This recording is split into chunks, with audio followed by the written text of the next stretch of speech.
Welcome to Table Flippers Podcast, an outreach of Greater Works Christian Church here in Lancaster, California. I am your host, Robert Enos. If you like what you hear, visit us at gwcclancaster.org. That's gwcclancaster.org. Find the Table Flippers link, click on it, and you'll get to our merchandise. Now, get ready for a huge dose of truth and a huge dose of common sense. Hello, family. This is your host of the Table Flippers Podcast, Robert Enos. Today I have some extremely sad news to share with all of you. So if it sounds like I'm not at my best, well, when you hear what I have to say, you'll understand why. We had to say goodbye to a very, very, very dear and close friend, member of the church, one of the ministers on staff at my church, Pastor Jim Hickman. Tuesday night after Bible study, we have our Bible studies on Tuesday night. Right after Bible study, Jim and his wife Rhonda were on their way home in Rhonda's car, and they got rear-ended by a drunk driver. Pastor Jim was pronounced deceased at the scene. Rhonda is in the hospital as we speak in critical condition. And, well, the world just lost one of the greatest men I ever knew and one of my best friends. Not to mention a vital, very, very, very vital part of our church and ministry. So I just want to give a little tribute to Pastor Jim Hickman and tell you a little bit about Jim from my perspective. Now, one podcast isn't nearly enough time to talk about Pastor Jim completely. He was a very, very, very loved man, and for a very good reason. There are few people in my world that, men especially even, that were so loving and so kind as Jim Hickman. As a matter of fact, I don't believe there was a time that I was around him that when we parted ways, when we left each other, whether it be church service, a camping trip, a working day, without hearing him say, "You are loved," or "You are appreciated." Sometimes both, but at least one of those. And when I say always, I honestly don't remember a time that he didn't say, "Hey, you are loved," or "Hey, you are appreciated." He was always helpful, always there, always, like I said, an integral part of the church. And it wasn't just towards me, it was towards absolutely everybody in that church and everybody that had met him. As a matter of fact, we got the news actually Wednesday morning, and that's another story. Maybe I'll share it in this, but we didn't get the news about his passing until about noon Wednesday, and he had passed Sunday evening, roughly about 9 o'clock-ish. And so I had to, get over to the hospital, see Rhonda, try to figure out what's going on, and call around and cancel some appointments and shuffle things around. So we're just kind of in a frantic mode. I had people that had met him maybe one time, pouring out their support and letting me know that if anybody needed anything, they were there. Now, a lot of you might just say, well, they were just kind-hearted people. And there are people that do that, and which, of course, I agree. That was really who Jim was.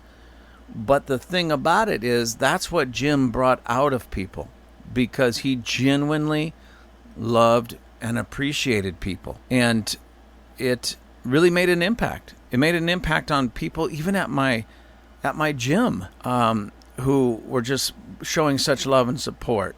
So Daniel, Josh, if you listen to this, 2 thumbs up, man. I appreciate you guys. You have made an impact on me. You made an impact on Pastor Jim, and I know this. He made such a radical impact on you, even though you didn't know him very long. That's who Jim was. Jim was, again, one of the most loving guys that I've ever knew, and yet still very masculine, not a sissy. He would go out with the guys and shoot guns and go camping with us. He was always the guy that took care of everybody else. When it came to, like, say, our camping trips and stuff, if we needed it, Jim had it. He was, I think most of you remember Tim the Toolman Taylor, from Tool Time. Well, we had Jim the tool man Hickman. I got a funny story with that. He had a garage chock full of tools. He was just a man's man. He worked hard. He did a lot of backbreaking labor kind of work and others. He was just an all-around guy. I could see him maybe counseling, praying for somebody, weeping with somebody one moment, working the sound system at the church, or running around trying to figure out why there's a hum or a screech or something in the sound system. And then maybe that later that day or the next day or whatever, we're out there busting up concrete or building something. And he was just that type of guy. So this goes back a few years, but one time I go into his garage and I was amazed at all the tools that he had. And he just didn't have like one tool or one type of tool. He had 3 or 4 of them, so that like a whole crew could be working at the same time. And I saw a tool up on the wall, and I couldn't quite figure out what kind of tool it was or what it did.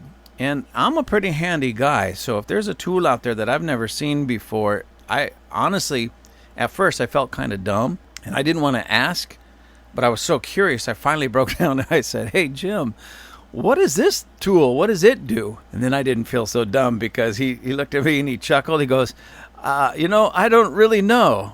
I was just at I forget where he bought it, Harbor Freight or Home Depot or whatever. But I was over there looking at tools and I saw it. I thought it was cool, so I bought it. So he bought this tool and didn't know what it was for, didn't know what it did. It just looked cool, so he bought it. Well, that's the kind of man that Jim was. He didn't buy it for himself even. He bought it that if he could figure out what it was and somebody needed it, he could loan it out and bless them with it. As a matter of fact, when my wife and I, we sold a house, and we lived pretty close to him on one side of town. But when we sold our house, I had to go in there and clean out the garage and go through all the tools and go through all the stuff that I had stored. I came across several different tools that were Jim's that I had borrowed over the years. So I just put them all in a kind of a pile, and I took them back to him, and I apologized. I said, "Hey, Jim, I don't even remember when I borrowed these from you, but here's your tools back." And he looked at him, he goes, "Oh, no, you can go ahead and keep them." He says, "I already replaced them, and I got like 4 of those and 4 of those and 4 of those." He just had all these tools and everything, and again, it wasn't even just for him. He was the type of guy that would just go buy and store up things that he might think other people would want to borrow, because he had that kind of heart for everybody else. And not just borrowing the tool, "Hey, you want me to come over and help you do that?" There was many, many, many projects at the church that we worked on together. And another thing about Jim, see, I get really focused, and I'm going to share a weakness with you guys, especially when working with people like Jim. My weakness, not his, my weakness. When I get into work mode, I'm focused. I'm laser focused. And I have a certain way of doing things. And I want it done. Not only do I want the end product to be something that, I always go back to this. Let's say I wanted a wall painted blue. I want the end product painted blue. But I'm so focused and so, anal retentive sometimes on it that I want it painted a certain way, the wax on, wax off kind of a thing. And Jim put up with me in that nonsense. And again, I know it's a weakness, especially, and there's sometimes those crunch times, so somebody had to crack the whip a little bit, but Jim never complained, at least to me. He was always a stand-up guy, even though I could have been an absolute jerk about it. And he was just a stand-up guy. We had a Christmas event at the church, and we had built some things that went outside, like displays to go outside. We had snowmen and pine trees and Santa's workshop. And one night we had a big windstorm, and it blew everything down. Well, Santa's workshop came crashing down, and it got busted up a little bit. And so we went back there and we put it back together, and there was Jim and I and I forget who, there was a couple other guys, but anyways, we put it back together. We stood it up and we said, "Hey man, we gotta figure out how to weigh this down in case we get another windstorm. We don't want it falling over again, especially if we have a bunch of people here." So Jim the next day brought some barrels. I was thinking, let's just get some 5-gallon buckets full of sand and tie it to the legs, and that should be enough. But Jim, that wasn't enough for Jim. Jim brought these 2 barrels, I believe they're like 55-gallon plastic barrels that you fill with water, and these huge straps that belong on a semi-truck. And we filled those things with water, and we strapped that thing down. That thing did not move at all, thanks to PJ. That's what I called him, Pastor Jim, PJ. That thing wouldn't move. That thing wasn't going anywhere. We could have had a hurricane hit Santa's workshop, and everything else would have blown away, but Santa's workshop would have still been there. And even though there was some wind, it blew a few things over here and there, Santa's workshop went nowhere because of those barrels.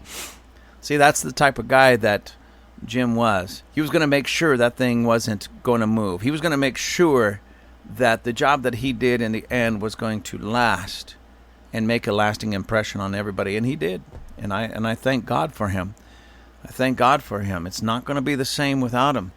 He was always there for me. He was the type of guy, I was just on this summit over the weekend, last weekend, and some of the instructors talked about having, brotherhood, talking about brotherhood, having those friends.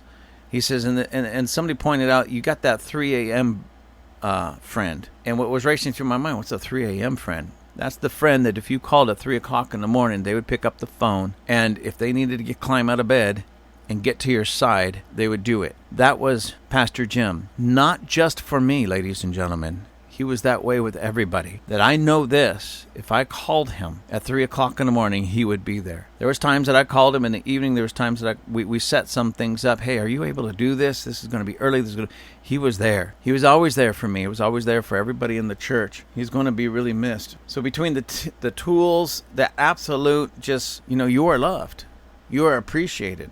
That 3 o'clock friend, there's nobody like Jim Hickman. As a matter of fact, these last few days have been a major struggle for me. And number one, of course, because we lost him. And there's no way that void could ever be filled. But it's caused me to do some really, what we call soul searching. Because I realized that Jim was so much more. I didn't realize this at the moment. I knew he was important to me. But even now, sitting here talking about this, I'm holding back the tears because I realized he was so much more to me than I had ever anticipated. And it's only been a few days, and we didn't have anything on the books.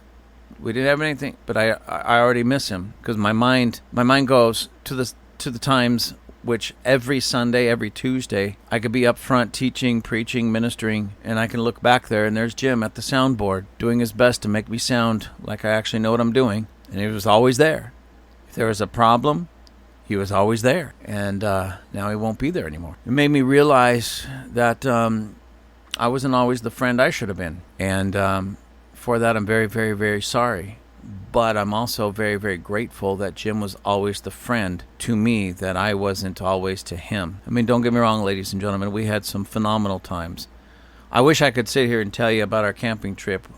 We had 2 camping trips. One more in the summer, one dead winter where it was freezing and it snowed on us. But we just had a good time with all the guys, and Jim was such an important part of all of that on every level. And again, he'll be missed. He always took care. He always was there. He always made things happen. So Jim Hickman, you're going to truly be missed. You are truly going to be missed. I do want to use this... I don't know what you want to call it, a memorial. I guess this is a type of memorial of Pastor Jim Hickman, just to launch off on something, because when I say he was a great dude, he really was in so many ways. Like I said, you never had to question whether he truly appreciated or loved you. It wasn't just his words, it was his actions. He was truly, again, one of those 3 a.m. friends. One of those guys that you can call at any time, from any place, and he was there for you. He proved that over and over and over again, not just with me, but so many other people. So I want to use that as a little bit of a launching off point for all of us. I like to, I've been talking about throughout all my podcasts here and there, and it's woven through all of them, about how men just really need to stand up and be men. I know we've been bashed with this whole foolish, toxic masculinity nonsense lie garbage, and it's made a lot of men just want to slink back into the shadows. Some men literally put on dresses, and then other men just kind of slink in the shadows and they don't let their voices be heard because, most men just do not want to deal with it. Let me just do my thing. Let me raise my family. Let me work, earn money, pay my bills, raise my family, and just go on with my life. And we're not really being allowed to. So my point on all of that is we need to recapture true masculinity. And in so many ways, Pastor Jim Hickman put true masculinity on display. And he was always there. You see, that's the one thing about men. Men rise to the challenge. Men are someone that can be counted on when it really makes a difference and when they're really needed. So I want to talk to you about this concept of the 3 a.m. friend. Now, granted, it's not going to be that way with everybody. If some stranger calls you or somebody you barely know or, whatever, you may not be a 3 a.m. friend to them per se, but you should, and I, myself included, we as men should develop ourselves, develop our character, our personalities, our character, to the point where we can be and will be that true 3 a.m. friend to those around us, to our brothers. And when I say brothers, I'm not talking about the person that shares your last name only, but those people that you've made that kind of connection with and that camaraderie with. And I use the term brothers. That's what, up at the summit, that's what they were pushing, brotherhood. And we use that term brother. That's your brother. Fight for your brothers, help your brothers, lift your brother, carry your brother, all of that. And they were trying to create something in us and trying to get something into us. And in many regards, that was already in Pastor Jim Hickman. He was a true brother in that regard. Someone that would not leave you out on the battlefield. Someone that if you were down, he was there to help pick you up. If you needed him, he was there.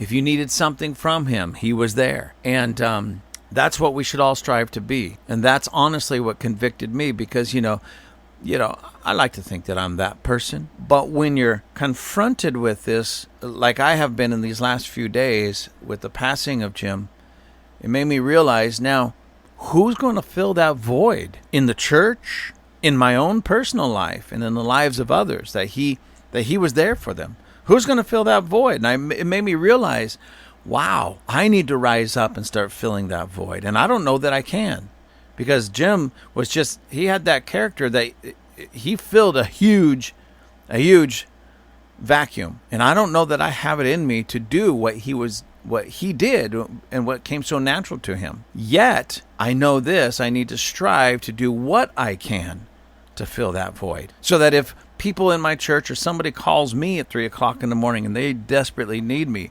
I answer that phone, and I do my best to be there for them and become that 3 a.m. friend, and not just taking phone calls in the middle of the night. That's such a small portion. But I have to ask myself, do people, especially the men, do they really feel appreciated around me? Do they really know that I love them? Am I showing it? And that's the key. Am I really showing it and saying it, and more than just saying it? Because words can be cheap. Words can be priceless or they can be cheap. I know we used to have that saying, words are cheap, but not always. They can be cheap. Because you could say I love you, but if you never show it, those words are cheap. But if you say I love you and you show it, those words are priceless.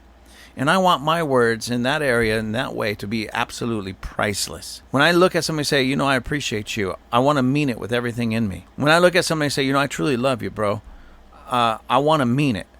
And not just mean it because I got some warm fuzzies inside, but mean it because I put my actions to those words. So Jim Hickman, you set a great example, and I hope that I'm man enough to live up to that example. But I say this not just for myself, but I'm in those crosshairs as well. Men, we need to develop that.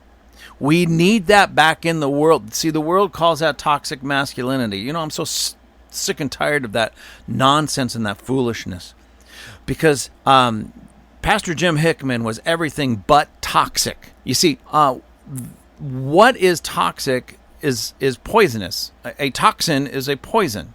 It harms. It doesn't help. And Pastor Jim Hickman was not toxic in his masculinity. It was more of a medicine that brought a lot of healing to a lot of people and a lot of help to a lot of people. So what I'm saying is, men, we've got to not worry about what the world says about us or what other people say about us, what the feminist movement or group says about us, or what these men wearing dresses say about us, and we need to rise up and just be truly masculine men. We need to be a little bit more like Pastor Jim Hickman. Our word is our bond, or should be. We should be that 3 a.m. friend to many. We should be able to be counted on. We should be there. We should be helpful. And a lot of people say, well, I'm just not good at that. Well, get good at it. I don't know if that's proper English, but get good at it. Develop yourself and get better at being a man. Get better at being reliable. Get better at being loyal. Get better at being a true brother.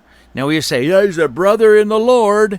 What in God's name does that mean if we don't actually do it? I'm tired of culture side throwing out all of these little, even, and it happens even in the church. We throw out these little titles, brother in the Lord, but when it comes right down to it, that brother in the Lord isn't always available, doesn't make himself available.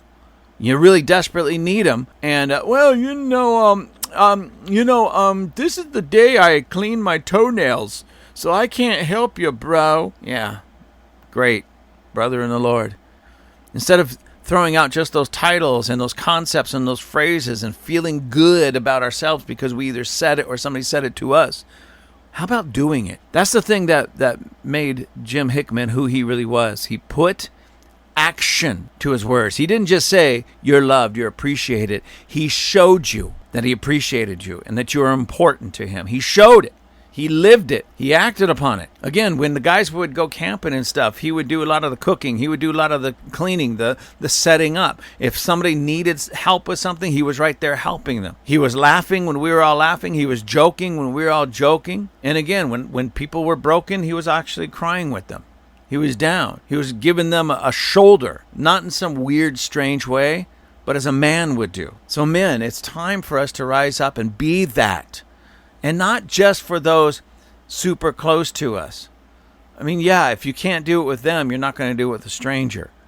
But be at that place where we develop ourselves that when you see somebody on the side of the road, especially a lady who's trying to change a tire or has a flat tire and she doesn't know what to do, get over there and change the tire for her. I mean, it frustrates me when I come across men that don't even know how to change a tire. Now, please, guys, if you got AAA and you use AAA when you're in a bad spot, that's fine, okay? But we should at least be developed enough in our own masculinity and our own abilities to change a tire so that when you come across that random, again, woman or older person on the side of the road that desperately needs help, you go help them. You go help them. You go help change the tire.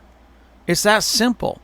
I remember years ago over here on the 14 freeway, not too far from me, I was flying down the freeway. And for those of you who live in this area, you know where Avenue S is, but it doesn't really matter. You could be any highway anywhere in the world. And I was going down the road, and there was a car on the side of the road with their flashers on, and I looked over, as we all do, and I realized it was an elderly couple.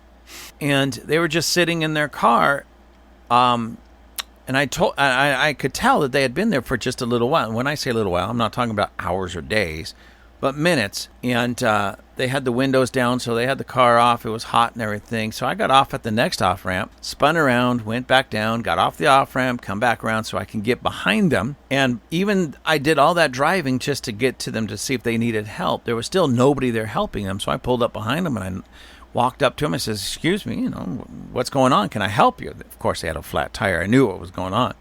And they says, oh, we have a flat tire. And I says, well, is there somebody coming to help you? No, we don't have anybody to help us. They didn't have AAA or anything like that. I said, don't worry about it. I said, if you have a spare, I can help you. They had the spare, and the gentleman was just, again, it was so sad. I'm glad I stopped to help them, but he was at that age where just physically he didn't have what it took to fix that tire. So I said, don't even worry about it, sir. So I got out there, I started changing the tire, and he stood next to the car just talking to me. And he was grieving because it's like, yeah, not even too many years ago I could do this myself. I just don't have the physical strength to even be able to get the lug nuts off. So I really appreciate you helping me. Man to man, I appreciate you helping me. So I helped them, got them on their way. And as I was driving away in my own vehicle, I thought, how hard and how difficult it must have been for that gentleman, where just a few short years prior, he would have had the physical strength to be able to do that. And now he was just as, his wife sitting next to him, and he was just as struggling as his wife. You see, men, we got to face this. One day we're going to be that. And we're going to need, whether we want it or not, we're going to need other men to come to our side and help us through those difficult times. You see, that was Pastor Jim. He would have done that for anybody at any time, anywhere. But we got to be that, and because someday we're going to need that. And showing that kind of masculine appreciation for men, everybody around us, but especially men. Now, I could, in a sense, we didn't physically do this, lock arms together and together get that tire changed so that gentleman could get his wife off that freeway into a place of safety. I didn't do this because of some great virtue in me. I just looked over and I said they could use some help. And it was that simple. It was that simple. But isn't it interesting that in our present day and age, that's something that we used to take advantage of in that regard. We didn't think too much of it. It wasn't this great act of virtue. It was just people being decent human beings, is now so lacking that people that do that are often seen as the hero when it should just be everyday life. So my point is, men, we just need to get back to the everyday life of what a man is supposed to be. Don't look for a letter in the mail. Don't look for the ribbon. Don't look for the gold medal. Don't look for some trophy. Just do it because it's the right thing to do it. Men, do the right thing simply because it's the right thing. Pastor Jim Hickman gave of himself, and he didn't do it looking for a title. He didn't do it looking for a ribbon. He didn't do it looking for a gold medal. He didn't do it looking for a trophy. He did it because he was a true man and had a true love for those around him. And if they needed help, he wanted to help, because that's what men do. He didn't hide away. He didn't slink away. He didn't turn his phone off or ignore the phone calls. He was there, and he was a great man for it. It is my hope and my prayer that men rise up all over the place and just start taking their rightful place as a man, because we'd have a lot of men looking more like Pastor Jim Hickman, taking upon those qualities and those characteristics, those virtues, and making the world a better place. Because we're better. And when we do that, and if we do that, when we do that, literally this world will start turning around. But until we do this, until we do that, until we take upon those attributes and those characteristics, the world's going to keep slumping off into darkness. And it's my hope and it's my prayer that that same attitude and that same heart and that same passion and that same compassion to help the next person, the way Pastor Jim Hickman did, would be birthed in all of our hearts and cause us to rise up and really be true men of God, true masculinity on display, because then the world will be a better place. Pastor Jim, you're already missed. You are already missed. And you left such a powerful and awesome example for all of us to follow. And it is my hope and my prayer that I and many around me take the bull by the horn, so to speak, and say, Pastor Jim gave us a great example. Let's live up to that. You're always a hoot. You're always fun. You always helped. You're always there. And I appreciate you and love you, brother, more than you would ever know. My regret is that I didn't tell you more. You certainly told me every time I was with you. And my regret is that I didn't say it back more than I did. But you will be missed, and you'll always have a place in our hearts, and you'll never be forgotten until we see you again. Thank you for joining us at Table Flippers. I truly appreciate you. You can write me at gwccrobert@gmail.com. That's gwccrobert@gmail.com. Please let me know how I'm doing. Remember to pick up some of our merchandise. You can find the link at gwcclancaster.org. That's gwcclancaster.org. Until next time, be continually blessed.